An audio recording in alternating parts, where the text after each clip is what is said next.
겨울밤, 들려온 비명, 초겨울 찬바람이 매서운 밤이었다. 경기도 어느 고을, 곡물상을 운영하는 남진호의 집에서 비명이 터져 나왔다. 하인들이 급히 달려갔을 때 남진호는 이미 방바닥에 쓰러져 있었다. 입에서는 거품이 흘렀고 눈은 뒤집혀 있었다. 마님, 마님. 하인들의 외침에 구처 윤 씨가 나타났다. 그녀는 놀란 기색도 없이 담담한 얼굴로 남편을 내려다봤다. 의원을 부르세요. 목소리는 차분했다. 슬픔도 두려움도 없었다. 의원이 도착했을 때는 이미 늦었다. 남진호의 몸은 차갑게 식어 있었다. 의원은 고개를 저었다. 급체로 보입니다. 나이도 있으시고 평소 지병은 없으셨습니까? 없었습니다. 윤 씨의 대답은 짧았다. 하지만 의원은 이상했다. 남진호의 입술은 검푸르게 변해 있었고 손톱 밑도 같은 색이었다. 급체치고는 증상이 심했다.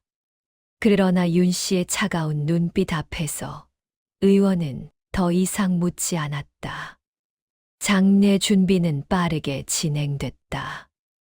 그런데 이상한 일이 벌어졌다. 상주 자리에 한 번도 보지 못한 사내가 섰던 것이다. 삼배 옷을 입고 상여를 따르며 조문객들에게 절을 받는 그 사내의 이름은 문태식이었다. 사람들은 수군댔다. 저 사람이 누구요? 윤 씨 마님의 먼 친척이라던데. 남진호 어르신께는 아들이 없지 않소. 그러게 말이오. 근데 저렇게 당당히 상주 노릇을 하니. 마을 사람들은 의아했지만 누구도 공개적으로 문제 삼지 않았다.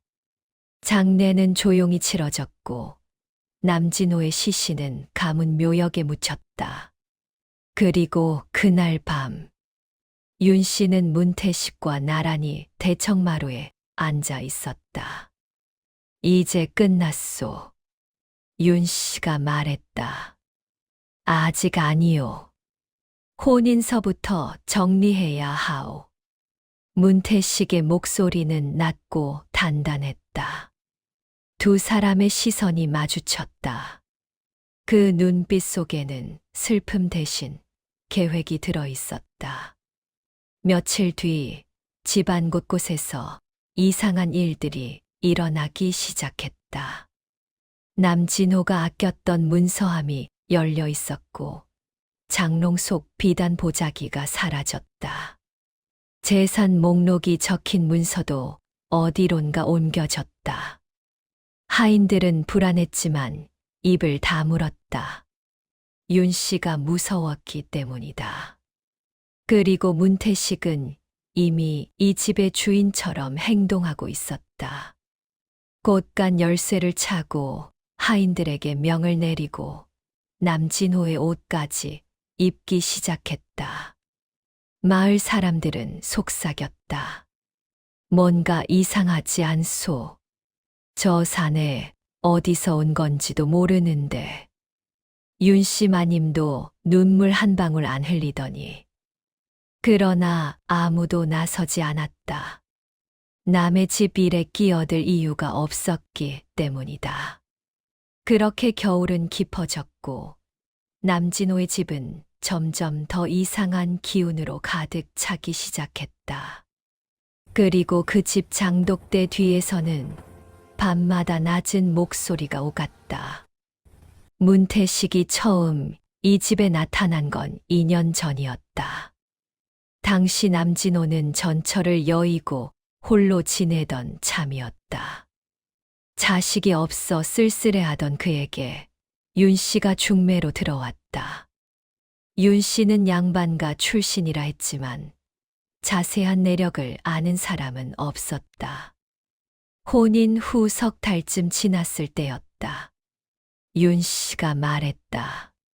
서방님, 제 먼 친척 되는 사람이 있는데 의지할 곳이 없다고 합니다. 잠시 머물게 해 주실 수 있겠습니까? 남진호는 인심 좋은 사람이었다.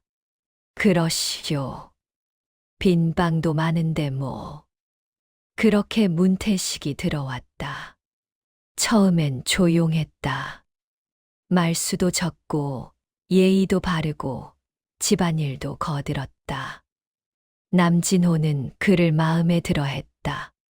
저 사람 참 괜찮구려. 그렇지요? 성실한 사람입니다. 윤 씨는 미소 지었다. 하지만 사람들은 몰랐다.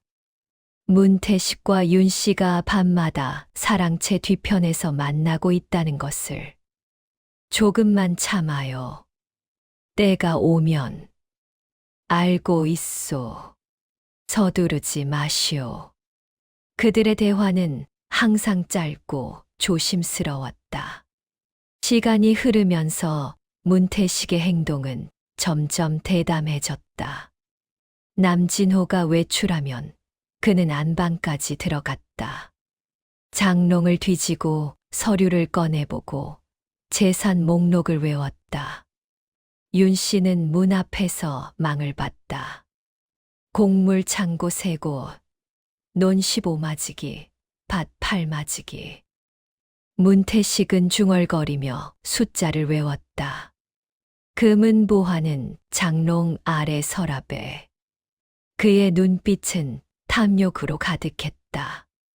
어느 날 남진호의 조카 정원수가 문 안을 왔다. 큰아버님, 그간 안녕하셨습니까? 오, 언수야. 잘 있었느냐? 남진호는 반가워했다.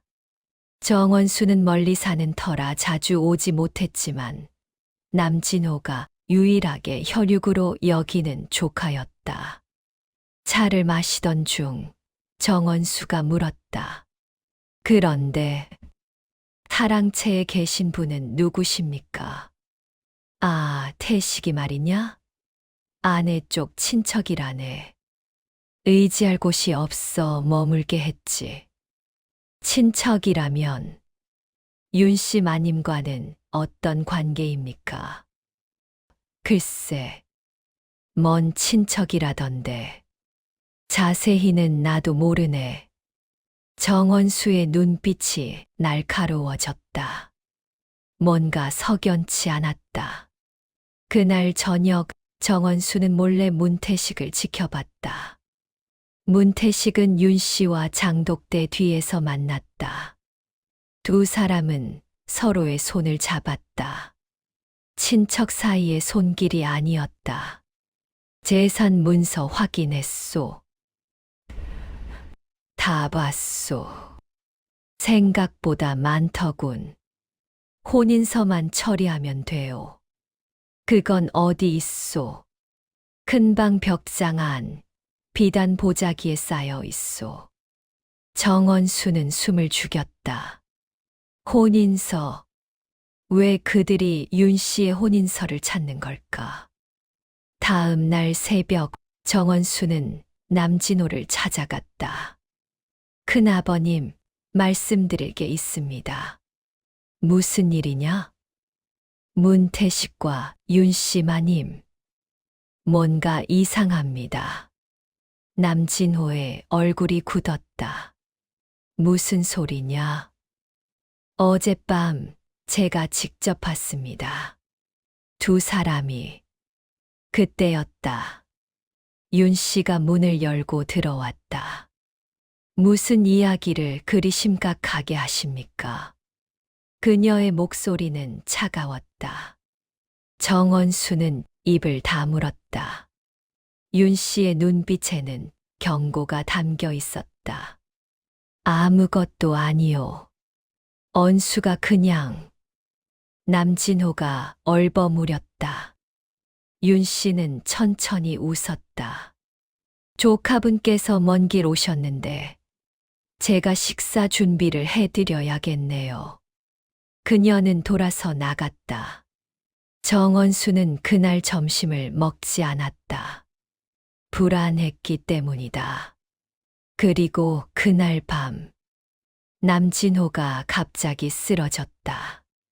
저녁 식사 후였다. 윤 씨가 직접 차린 음식을 먹고 난 뒤였다. 남진호는 목을 움켜쥐며 바닥에 쓰러졌다. 윤 씨는 놀라지 않았다. 문태식도 놀라지 않았다. 그들은 이미 알고 있었다. 그리고 정원수는 멀리서 그 장면을 목격했다. 그의 온몸에 소름이 돋았다. 이건 살인이다.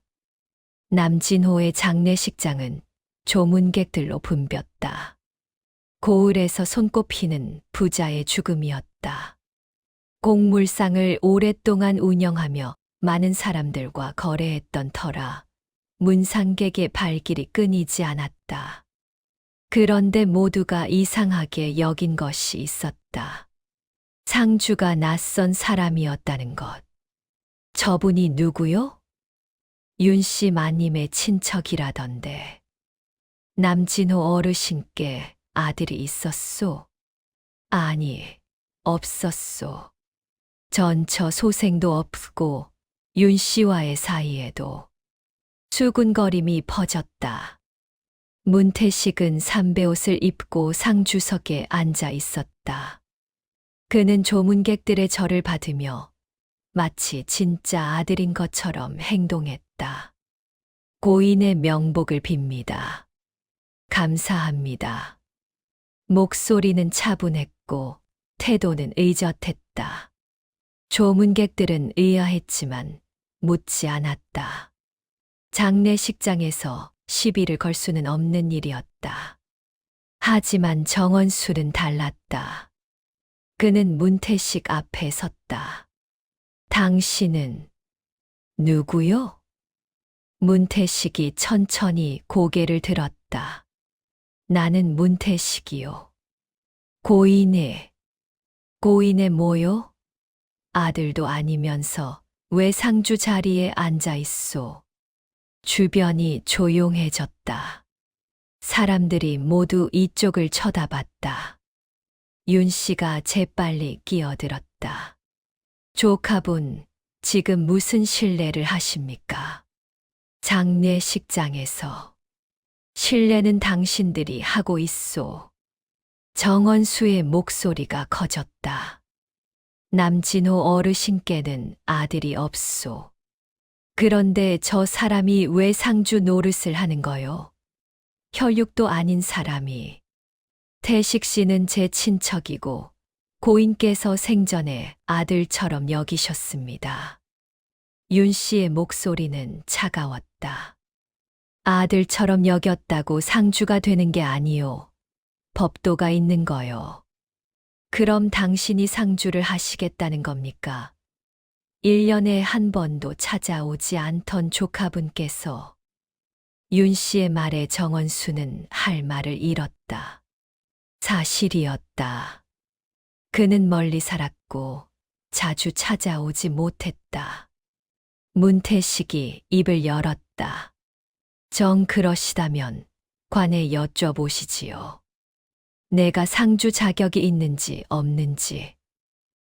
좋소. 그러겠소. 정원수는 돌아섰다. 하지만 그는 알지 못했다. 문태식과 윤 씨가 이미 모든 준비를 끝냈다는 것을. 장례가 끝난 다음 날, 정원수는 관청으로 향했다. 저는 고 남진호의 조카 정원수라고 합니다. 큰아버님의 장례에 이상한 일이 있어 신고하러 왔습니다. 관리가 서류를 펼쳤다. 무슨 일이요? 문태식이라는 자가 상주 노릇을 했는데 그는 혈육이 아닙니다. 혈육이 아니라면 양자요? 아닙니다. 그럼 유언이라도 있었소. 정원수는 멈칫했다. 그건 모르겠습니다만. 관리가 다른 서류를 꺼냈다. 여기 남진호의 유언장이 있소. 내가 죽으면 처남 문태식에게 상속을 맡긴다고 적혀 있소이다. 처남, 무슨 소리요? 정원수는 서류를 낚아챘다. 거기에는 분명히 적혀 있었다. 처남 문태식. 이건 말이 안 됩니다. 윤 씨에게 오빠가 있다는 말을 들어본 적이 없소. 그건 집안 사정 아니요? 윤 씨 마님께서 직접 제출하신 문서인데. 정원수의 머릿속이 복잡해졌다. 처남이라고? 그럼 윤 씨와 문태식은 남매란 말인가? 아니다. 어젯밤 그들이 손을 잡던 모습은 남매의 그것이 아니었다. 관리님, 이 문서는 위조된 것입니다. 위조라니 증거가 있소. 지금 찾겠습니다. 정원수는 관청을 뛰쳐나갔다. 그는 남진호의 집으로 달려갔다. 혼인서를 찾아야 했다. 윤 씨가 정말 남진호의 정실 부인인지 확인해야 했다. 큰 방으로 들어가 벽장을 열었다. 비단 보자기들이 쌓여 있었다. 하나씩 열어봤다. 문서들이 나왔다. 재산 목록, 곡물거래, 장부, 토지 문서. 그런데 혼인서가 없었다. 찾으시는 게 뭡니까? 등 뒤에서 목소리가 들렸다. 윤 씨였다. 그녀의 손에는 붉은 보자기가 들려 있었다. 이걸 찾으시는 건 아니겠지요? 윤 씨가 보자기를 흔들었다. 정원수는 본능적으로 알았다. 저 안에 혼인서가 들어있다는 것을. 그걸 내놓으시오. 왜요? 윤 씨가 웃었다. 이건 제 것인데요.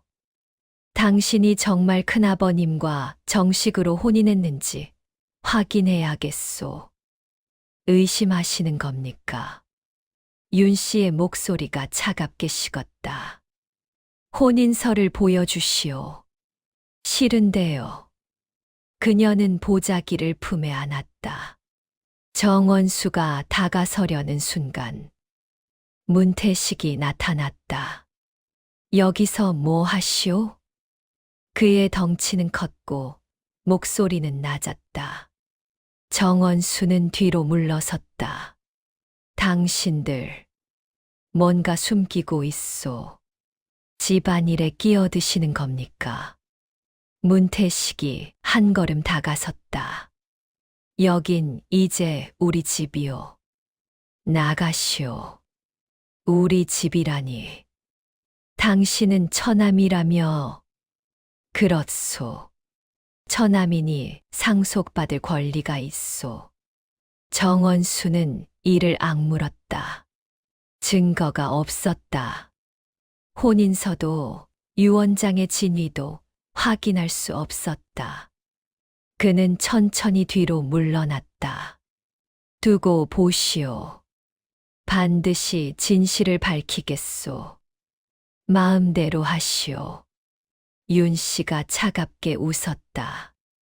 정원수가 집을 나섰을 때 윤 씨와 문태식은 마주보며 웃었다.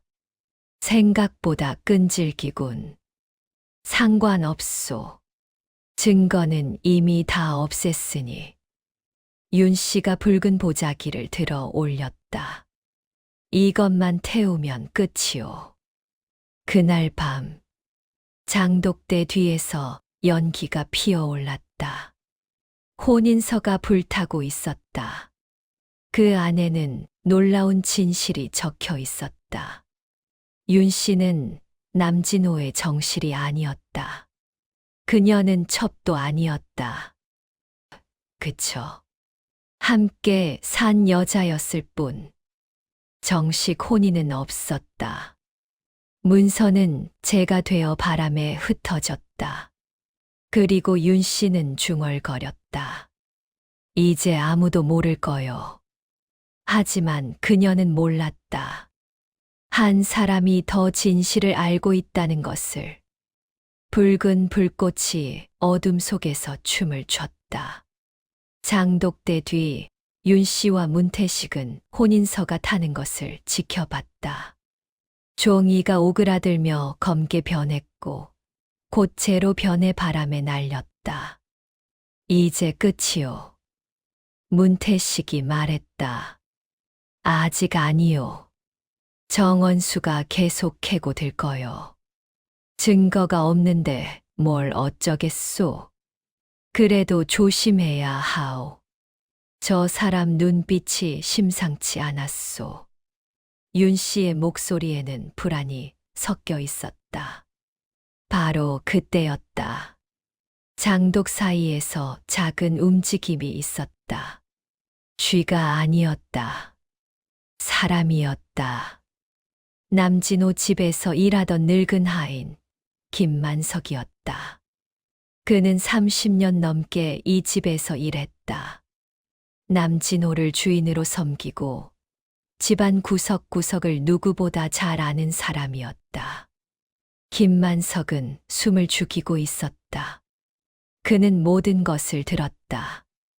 혼인서를 태운다는 말, 증거를 없앤다는 말, 그리고 정원수를 조심해야 한다는 말까지. 이 사람들이 주인님을 죽인 거구나. 김만석의 손이 떨렸다. 그는 평생 말수가 적었다. 시키는 일만 하며 조용히 살았다. 그래서 사람들은 그를 눈치도 없고 귀도 어두운 늙은이로 여겼다. 하지만 김만석은 모든 것을 보고 들었다. 문태식이 처음 이 집에 왔을 때부터 윤 씨와 문태식이 밤에 만나는 것도, 남진호 주인이 쓰러지던 날 윤 씨가 차린 저녁상에 이상한 약재가 들어간 것도 그는 다 알고 있었다.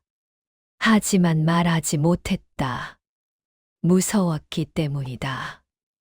윤 씨와 문태식은 위험한 사람들이었다. 자신 같은 늙은 하인 하나쯤은 언제든 없앨 수 있는 사람들이었다. 하지만 이대로 둘 순 없어. 김만석은 결심했다. 윤 씨와 문태식이 자리를 뜬 후 그는 조심스럽게 장독대 뒤로 나왔다. 바닥에는 아직 연기가 피어오르고 있었다. 그는 무릎을 꿇고 재를 살폈다. 대부분 완전히 타버렸지만 모서리 한 조각이 남아 있었다. 겨우 손가락 한 마디 크기. 하지만 거기에는 글자 몇 개가 보였다. 혼인, 무효.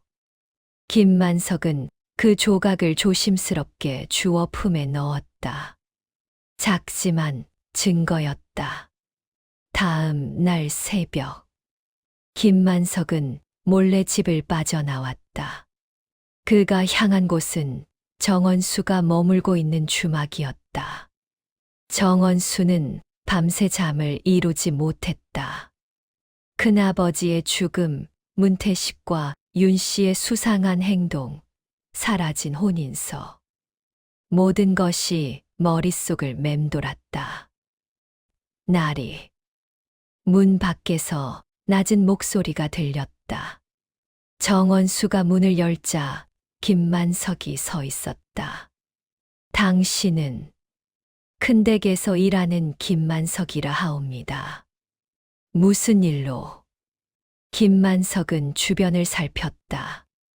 아무도 없는 것을 확인하고 품에서 무언가를 꺼냈다. 탄 종이 조각이었다. 이게 뭐요? 혼인서입니다.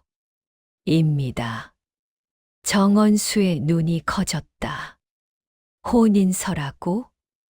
어젯밤 윤 씨와 문태식이 태웠습니다. 제가 그 현장을 봤습니다. 김만석은 떨리는 목소리로 모든 것을 털어놨다.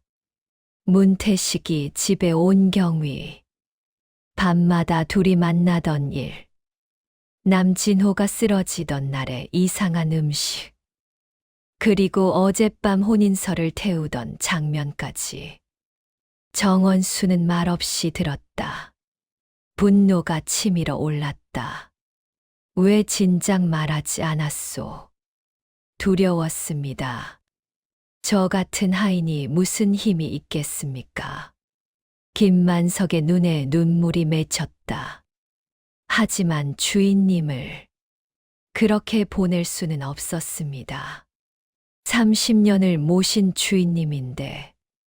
정원수는 김만석의 어깨를 잡았다. 고맙소.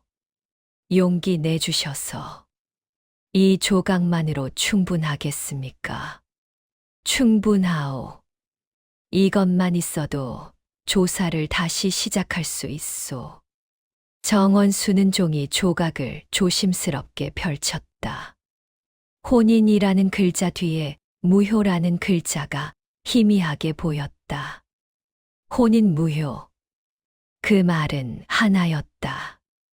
윤 씨와 남진호의 혼인이 정식이 아니었다는 것. 아니, 혼인 자체가 성립되지 않았을 가능성도 있었다. 관청에 다시 가야겠소. 정원수가 일어섰다. 조심하십시오. 나리. 저 사람들은 위험합니다. 알고 있소. 정원수는 주막을 나섰다. 그리고 김만석도 조용히 사라졌다. 하지만 그들은 몰랐다. 누군가 그들을 지켜보고 있었다는 것을. 주막 맞은편 골목에서 문태식이 서 있었다. 그는 김만석이 주막으로 들어가는 것을 봤고 정원수가 무언가를 손에 쥐고 나오는 것도 봤다. 늙은이가 배신을 했군. 문태식의 눈빛이 차갑게 식었다. 그는 재빨리 집으로 돌아갔다. 윤 씨, 왜 그러시오? 김만석이 정원수를 만났소. 윤 씨의 얼굴이 굳었다. 뭐라고요?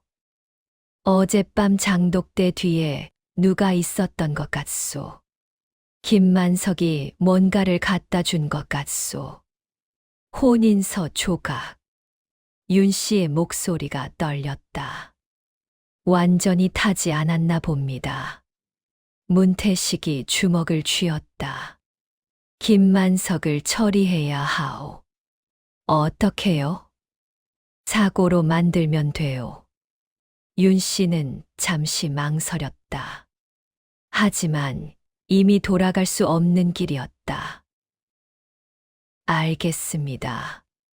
그날 저녁, 김만석은 집으로 돌아오지 않았다.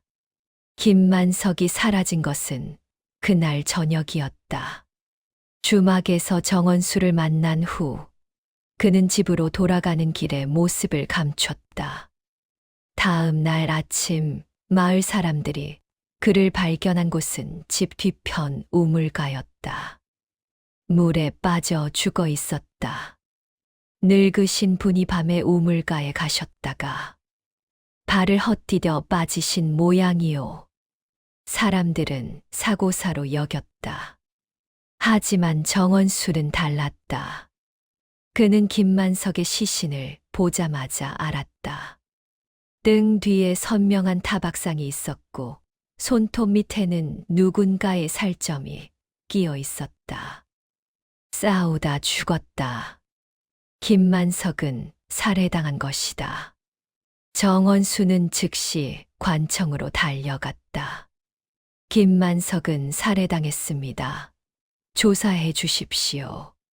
담당 관리는 난색을 표했다. 조사를 하려면 증거가 있어야 하오.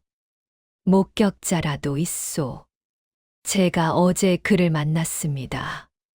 그는 윤 씨와 문태식의 범행을 목격했다고 증언했습니다. 그게 무슨 범행이요? 정원수는 품에서 탄종이 조각을 꺼냈다. 이것이 증거입니다. 혼인서 조각인데 무효라는 글자가 보입니다. 관리가 종이 조각을 들여다봤다.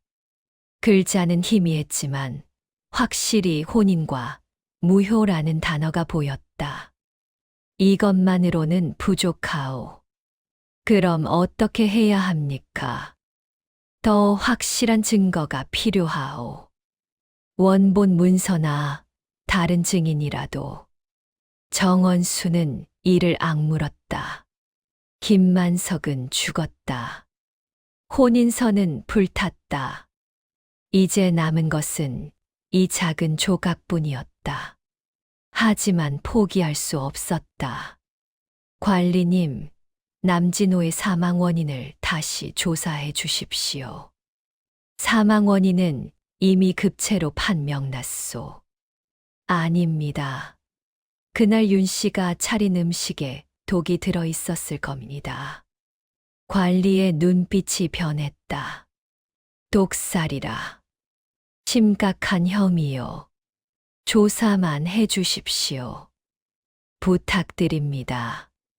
관리는 잠시 고민하다 고개를 끄덕였다. 알겠소. 며칠 시간을 주시오. 조사해 보겠소.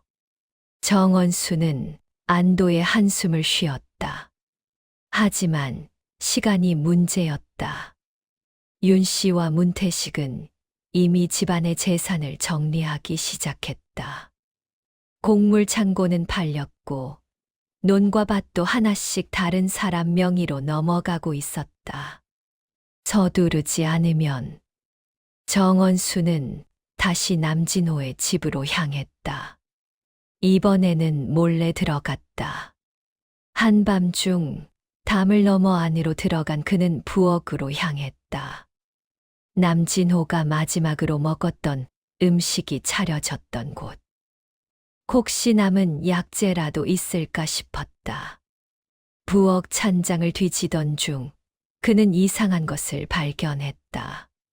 작은 도자기 병. 뚜껑을 열 자검은 가루가 들어 있었다. 냄새를 맡자 코가 얼얼했다. 이게 뭐지? 바로 그때였다. 찾으셨습니까? 능 뒤에서 목소리가 들렸다. 윤 씨였다.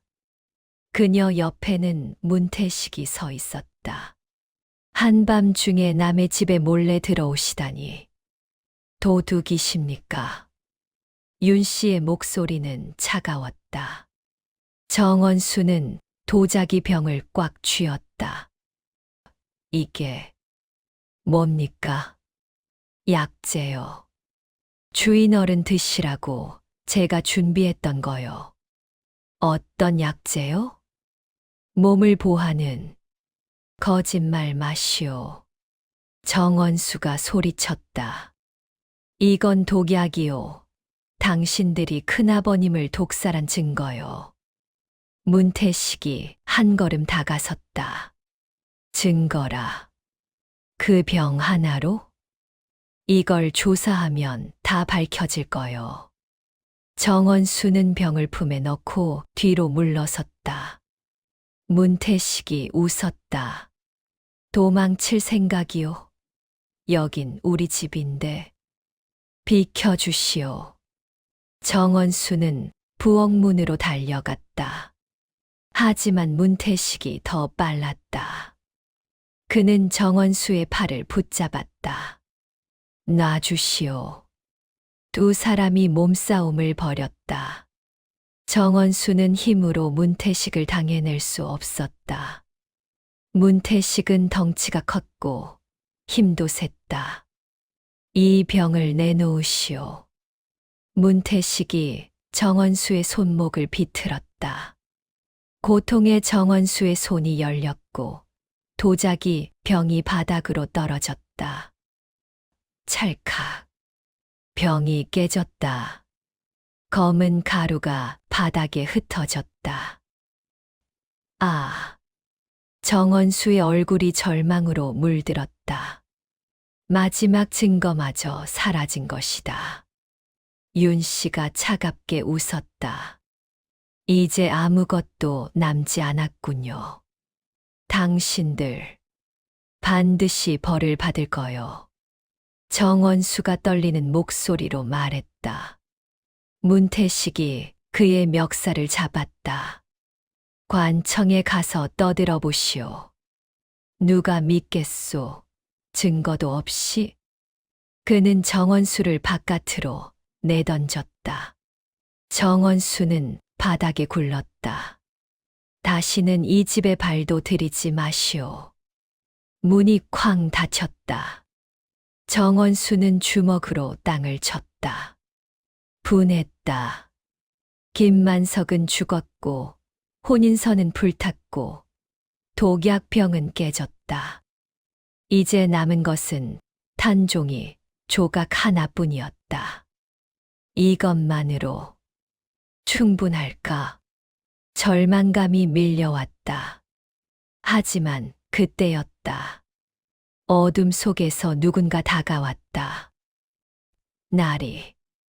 낮은 목소리였다. 정원수가 고개를 들었다. 낯선 노인이 서 있었다. 당신은? 저는 이 마을에서 30년간 약방을 운영한 약사 박치훈이라 하옵니다. 약사. 그렇습니다. 그리고 윤 씨가 2달 전 저에게서 특별한 약재를 산 적이 있습니다. 정원수의 눈이 반짝였다. 무슨 약재요? 박치훈은 주변을 살피고 목소리를 낮췄다. 비상입니다. 먹으면 급체처럼 보이지만 사실은 독입니다. 정원수의 심장이 뛰었다. 그걸 증명할 수 있소. 장부가 남아 있습니다. 윤 씨가 직접 사간 기록이요. 왜 이제야 말씀하시는 거요? 박치훈은 고개를 떨구었다. 두려웠습니다. 하지만 김만석 영감이 죽는 걸 보고 나니 더 이상 참을 수 없었습니다. 정원수는 박치훈의 손을 잡았다. 관청에 함께 가주시겠소. 그러겠습니다. 다음 날 아침, 정원수와 박치훈은 관청으로 향했다. 장부에는 분명히 기록되어 있었다. 윤 씨, 비상 분양 구입. 날짜는 남진호가 죽기 일주일 전이었다. 관리의 얼굴이 굳었다. 이건 심각한 증거요. 이제 조사하시겠습니까? 당장 윤 씨와 문태식을 잡아오겠소. 관청의 포졸들이 움직였다. 그리고 마침내 윤 씨와 문태식이 관청으로 끌려왔다. 2 사람의 얼굴에는 당혹감과 분노가 뒤섞여 있었다. 이게 무슨 짓이오? 우리가 무슨 죄를 지었다고? 문태식이 소리쳤다. 담당 관리가 차갑게 말했다. 윤 씨, 당신은 2달 전 박치훈의 약방에서 비상을 구입했소. 윤 씨의 얼굴이 하얗게 질렸다. 그건 비상은 독약이요. 왜 그런 것을 샀소? 쥐를 잡으려고. 쥐리를 잡는데 2냥이나 되는 비상이 필요했소. 관리가 장부를 펼쳐 보였다. 거기에는 분명히 적혀 있었다. 윤 씨의 이름과 구입한 날짜, 그리고 비상 2냥. 그리고 남진호가 죽은 날은 정확히 그로부터 일주일 후요. 우연치고는 너무 기막힌 타이밍이요. 윤 씨는 입술을 깨물었다. 문태식이 끼어들었다. 약을 샀다고 해서 그게 곧 살인은 아니지 않소. 정말 쥐를 잡으려고 산 거요. 그렇다면 남은 비상을 보여주시오. 그건 다 썼소. 그렇소. 쥐 잡는데 분양을 다 썼단 말이오? 관리의 눈빛이 날카로워졌다. 그리고 또 있소. 정원수, 증거를 내시오. 정원수가 앞으로 나섰다. 그는 조심스럽게 품에서 탄종이 조각을 꺼냈다. 이것은 혼인서의 일부입니다.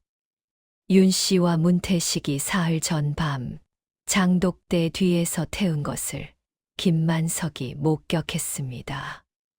김만석, 그 늙은 하인. 문태식이 비웃었다. 그는 이미 죽었소. 우물에 빠져서. 죽은 사람의 증언을 믿으시겠소? 김만석은 우물에 빠진 게 아니라 살해당했소. 정원수가 소리쳤다. 그의 등에는 타박상이 있었고 손톱 밑에는 살점이 끼어 있었소. 싸우다 죽은 거요. 관리가 끼어들었다. 검시를 다시 해보겠소. 그리고 이종이 조각. 혼인무효라는 글자가 보이는데 이게 무슨 뜻이오? 윤 씨의 얼굴에서 혈색이 완전히 사라졌다. 저건 다른 문서일 겁니다. 다른 문서. 그럼 당신의 혼인서를 보여주시오. 그건 화재로. 화재. 언제 화재가 있었소? 윤 씨는 대답하지 못했다. 관리가 다시 물었다. 남진호와의 혼인을 증명할 수 있는 증인이라도 있소? 그건 혼례를 치른 곳은 어디요? 중매인은 누구요? 패백을 들인 친척은?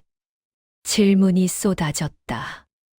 윤 씨는 아무 대답도 하지 못했다. 문태식이 다급하게 말했다. 혼인서가 없다고 혼인이 아닌 건 아니지 않소. 많은 사람들이 혼례를 봤소. 누가 봤소? 이름을 대시오. 그건 문태식도 말을 잇지 못했다. 사실 혼례 자체가 없었기 때문이다. 윤 씨는 그저 남진호의 집에 들어와 함께 살았을 뿐 정식 혼인을 한 적이 없었다. 관리가 냉정하게 말했다. 혼인이 성립하지 않았다면 당신은 남진호의 아내가 아니오. 그리고 문태식, 당신이 처남이라는 것도 거짓이오. 아닙니다. 윤 씨가 소리쳤다. 저는 주인 어른과 2년을 함께 살았습니다. 그게 혼인 아닙니까? 법적으로는 아니오. 정식 혼인서 없이는 처가 아니라 첩도 되지 못하오. 관리의 말에 윤 씨는 주저앉았다. 모든 계획이 무너지고 있었다. 정원수가 다시 입을 열었다. 그리고 유 원장도 위조된 것입니다. 유 원장. 문태식을 처남이라 적은 유 원장 말입니다. 제가 큰아버님의 친필을 확인해 봤는데 필체가 다릅니다. 정원수는 다른 문서들을 꺼냈다. 남진호가 생전에 쓴 곡물거래 장부들이었다. 이것들이 큰아버님의 진짜 필체입니다. 유 원장과 비교해 보십시오. 관리가 두 문서를 나란히 놓고 살폈다. 확실히 달랐다. 유 원장의 글씨는 어색했고 획이 떨렸다. 이건 누가 썼소? 관리가 날카롭게 물었다. 침묵이 흘렀다. 문태식이 입을 열려다 다시 닫았다. 윤 씨는 고개를 떨구었다. 관리가 책상을 쳤다. 대답하시오. 유 원장은 누가 썼소? 제가 썼습니다. 윤 씨가 떨리는 목소리로 인정했다. 마당이 술렁였다.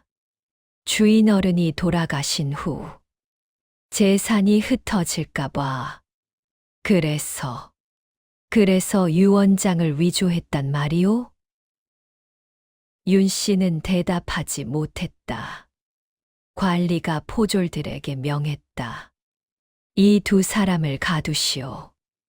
유 원장 위조, 독약 구입, 증거 인멸, 그리고 살인 혐의까지 철저히 조사하겠소. 포졸들이 다가왔다.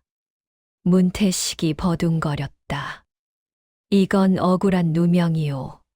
우리는 아무것도 하지 않았소. 하지만 포졸들은 그의 말을 무시하고 밧줄로 묶었다. 윤 씨는 저항하지 않았다. 그녀는 그저 멍하니 정원수를 바라봤다. 당신 때문에. 목소리는 원망으로 가득했다. 정원수는 차갑게 대답했다. 아니요. 당신들 자신 때문이요. 욕심 때문에 사람을 죽이고 거짓으로 재산을 빼앗으려 했으니. 윤 씨는 고개를 떨구었다. 두 사람이 끌려가는 모습을 보며 관리가 정원수에게 말했다. 수고하셨소. 당신이 아니었다면 진실은 영영 묻힐 뻔했소. 감사합니다. 앞으로 며칠간 더 조사를 진행하겠소. 남진호의 시신도 다시 검시하고 김만석의 죽음도 재조사하겠소. 부탁드립니다. 정원수는 깊이 고개 숙였다. 관청을 나서는 그의 뒤에서 박치훈 약사가 다가왔다. 날이 진실이 밝혀져 다행입니다. 당신 덕분입니다. 용기 내주셔서 감사합니다. 아닙니다. 제가 진작 말했어야 했는데 김만석 영감까지 희생시키고. 박치훈의 목소리에 죄책감이 묻어났다. 이제라도 말씀해 주신 것만으로 충분합니다. 두 사람은 관청 앞에서 헤어졌다. 정원수는 하늘을 올려다봤다. 먹구름이 걷히고 있었다. 이제 곧 끝이다. 하지만 그는 아직 몰랐다. 조사 과정에서 더 충격적인 진실이 드러나리라는 것을. 그리고 그 진실은 마을 전체를 뒤흔들 것이었다. 닷새 후 관청에서 최종 조사 결과가 발표됐다. 마을 사람들이 관청 마당에 모여들었다. 모두 남진호의 죽음에 얽힌 진실이 궁금했다. 관리가 나와 엄숙하게 입을 열었다. 남진호의 시신을 다시 검시한 결과 체내에서 비상의 흔적이 발견되었소. 사람들 사이에서 탄식이 터져 나왔다. 의원의 소견에 따르면 급체가 아니라 독살이 분명하다 하오. 윤 씨가 구입한 비상이 남진호의 저녁 음식에 섞여 들어간 것으로 보이오. 저런. 또한 김만석의 시신에서도 새로운 사실이 밝혀졌소. 그의 등과 머리에는 둔기로 맞은 흔적이 있었고 우물에 빠지기 전 이미 의식을 잃었을 가능성이 크오. 관리가 잠시 숨을 고르고 계속했다. 조사 끝에 문태식이 자백했소.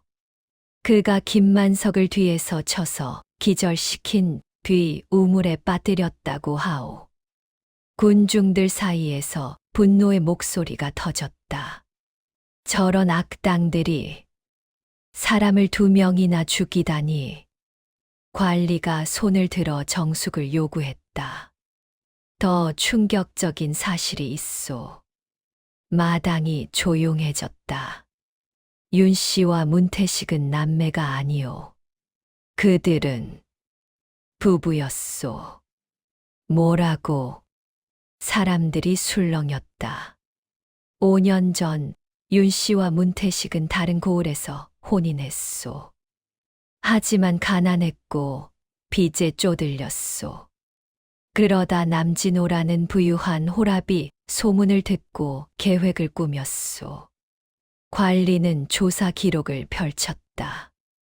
윤 씨가 먼저 중매를 통해 남진호에게 접근했소. 정식 혼인은 하지 않고 그저 함께 사는 것처럼 꾸몄소. 그리고 몇 달 뒤 문태식을 친척이라 속여 집안에 들였소. 처음부터 계획된 일이었다는 말이오? 누군가 물었다. 그렇소. 처음부터 남진호의 재산을 노린 것이오. 2년 동안 그들은 기회를 엿봤소. 남진호가 나이 들고 병약해지길 기다렸소. 관리의 목소리에 분노가 섞였다. 그리고 마침내 남진호가 정원수를 만난 날, 그들은 위기를 느꼈소. 정원수가 의심하기 시작했고, 진실이 밝혀질까 두려웠소. 그래서 그날 밤 독을 탔소. 정원수는 주먹을 꽉 쥐었다. 내가 큰아버님을 만나지 않았더라면, 의심하지 않았더라면, 죄책감이 밀려왔다. 하지만 관리가 말했다. 정원수, 당신 잘못이 아니오. 그들은 언젠가 남진호를 죽였을 것이오. 당신이 나타난 것은 그저 시기를 앞당겼을 뿐이오. 관리가 다시 군중을 향해 말했다. 혼인서를 태운 것도 인정했소. 그들이 태운 것은 윤 씨의 가짜 혼인서가 아니라 윤 씨와 문태식의 진짜 혼인서였소. 자신들이 부부라는 증거를 없애려 한 것이오. 그럼 유 원장은? 윤 씨가 직접 쓴 위조 문서요. 남진호의 도장도 몰래 찍었다 하오. 문태식을 처남이라 꾸며 재산을 상속받으려 했소. 관리가 최종 판결을 내렸다. 윤 씨와 문태식은 모두 사형에 처하오. 살인 2건, 유 원장 위조, 재산 편취. 용서받을 수 없는 죄요. 마당에 침묵이 흘렀다. 누구도 이 일을 제기하지 않았다. 며칠 후 형이 집행됐다. 윤 씨와 문태식은 형장으로 끌려갔다. 마을 사람들이 모여 그들을 지켜봤다. 윤 씨는 끝까지 무표정했다. 하지만 형이 집행되기 직전 그녀가 입을 열었다. 후회는 하지 않소. 사람들이 술렁였다. 가난하게 사느니 이렇게라도 부를 누려보려 했소. 단 하루라도. 그녀의 목소리는 담담했다. 하지만 김만성만은 미안하오.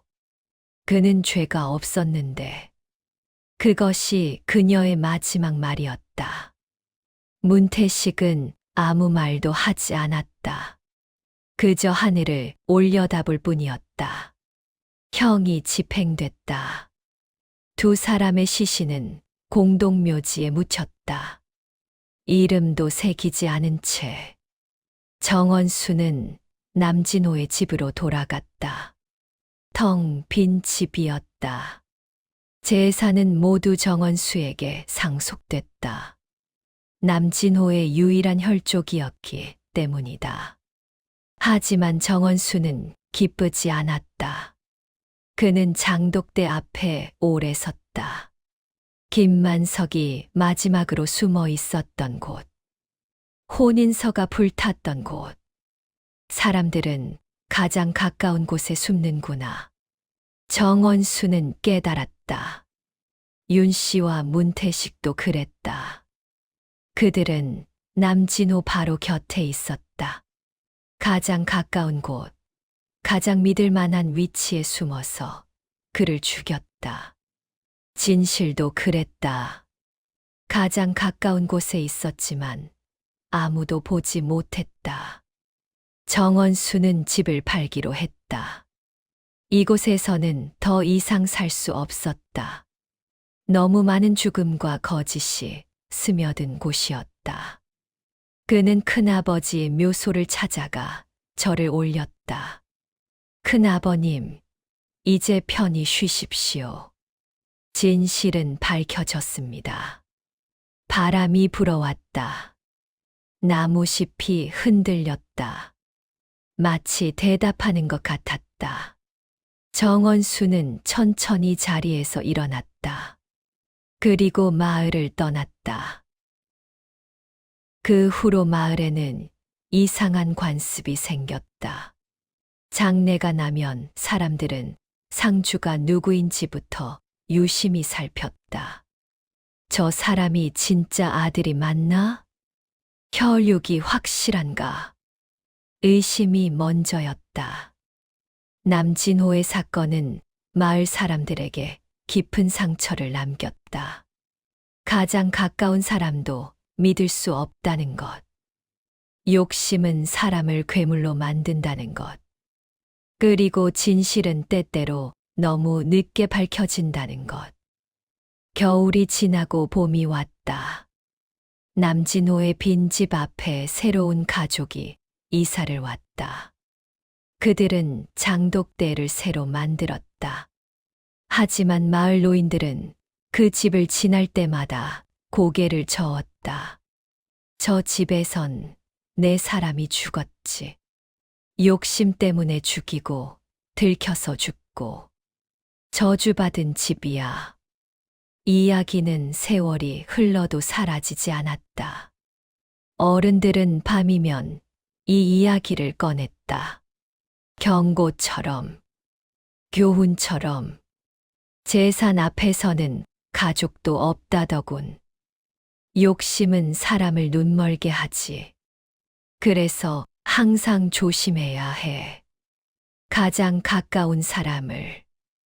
이야기는 분노와 씁쓸함을 남긴 채 오래오래 입에서 입으로 전해졌다. 그리고 어느 겨울밤 누군가 또 이렇게 말했다. 남진호 어르신은 끝까지 몰랐을까?